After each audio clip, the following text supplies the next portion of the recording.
Hi అందరికీ. మా ఇంట్లో గణేష్ చతుర్థి చాలా చక్కగా జరుపుకున్నామండి. ఈసారి చాలా తృప్తిగా అనిపించింది. మా చిన్నోడు లేడనే అనిపించింది కానీ మిగతా అంతా కూడా చాలా చక్కగా జరిగింది. మేము ఎప్పుడు కూడా సింపుల్గా చేసుకుంటూ ఉంటాం. ఈసారి కాస్త డెకరేషన్ చేసామన్నమాట. బ్యాక్గ్రౌండ్ వచ్చేసి ప్లైవుడ్ పైన తమలపాకులని అంటించామండి. ఇవి నాటు తమలపాకులు కాదు, హైబ్రిడ్ తమలపాకులు అనమాట. మీరు కావాలంటే థర్మాకోల్ పైన కూడా మీరు స్టిక్ చేయొచ్చు. నేను డబల్ టేప్తో తమలపాకులన్నీ కూడా స్టిక్ చేసేసి ఇక్కడ గణేష్ చతుర్థి టైంలో చాలా వరకు డెకరేటివ్ ఐటమ్స్ దొరుకుతాయండి. చుట్టూరా థర్మాకోల్ షీట్స్ వచ్చేసి నేను మార్కెట్ నుంచి తెప్పించుకున్నాను అనమాట. దానిపైన లైట్గా పెయింట్ వేసి సర్కిల్లా కట్ చేసి పెట్టినారు. చుట్టూరా అవి స్టిక్ చేసేసి దానిపైన దివాళీకి తెప్పించుకున్న లైటింగ్ తీసేసి లోపల వైపుకి లైట్ వచ్చేటట్టు స్టిక్ చేసామన్నమాట.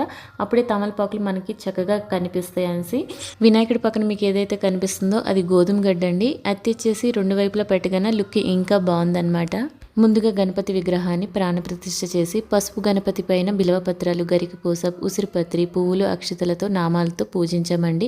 ఇలా మనసు పూర్తిగా అందరం కూర్చొని కథ వింటూ పూజించుకున్నాం అనమాట. వీలుని బట్టి 1, 3, 5, 7, 9 రోజుల పాటు దేవుణ్ణి 2 పూటలు నైవేద్యం పెట్టి పూజలు చేస్తారండి. మేమైతే 3 రోజుల పాటు ఇంట్లో ఉంచి 2 పూటలు కూడా పూజలు చేసి ఆ తర్వాత 3వ రోజున ఈవినింగ్ వచ్చేసి కదిపేసి సాటర్డే మార్నింగ్ మేము అక్కడ ఉండే నదిలో అయితే నిమజ్జనం చేసామన్నమాట.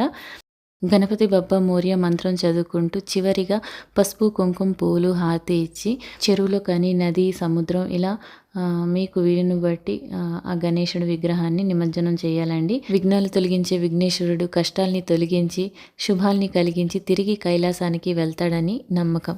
మట్టి నుంచి పుట్టిన విగ్రహం మట్టిలో కలిసిపోవడం అనేది జీవితం తాత్కాలికమే అనేది గుర్తు చేస్తుంది. గణేష్ నిమజ్జనం అనేది విగ్రహాన్ని నీటిలో ముంచడమే కాదండి, మనలో భక్తి, ఆనందం, తత్వజ్ఞానం, సమాజ ఐక్యత ప్రతిబింబించే గొప్ప ఉత్సవం అండి.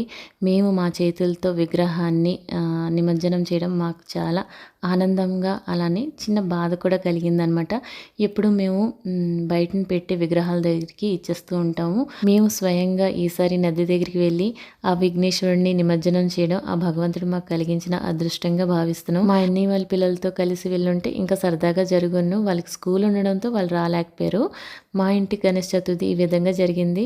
మీకు నచ్చితే లైక్ చేసి షేర్ చేయండి. మీరు ఎలా జరుపుకున్నారో కామెంట్ బాక్స్లో నాతో షేర్ చేయడం మర్చిపోకండి.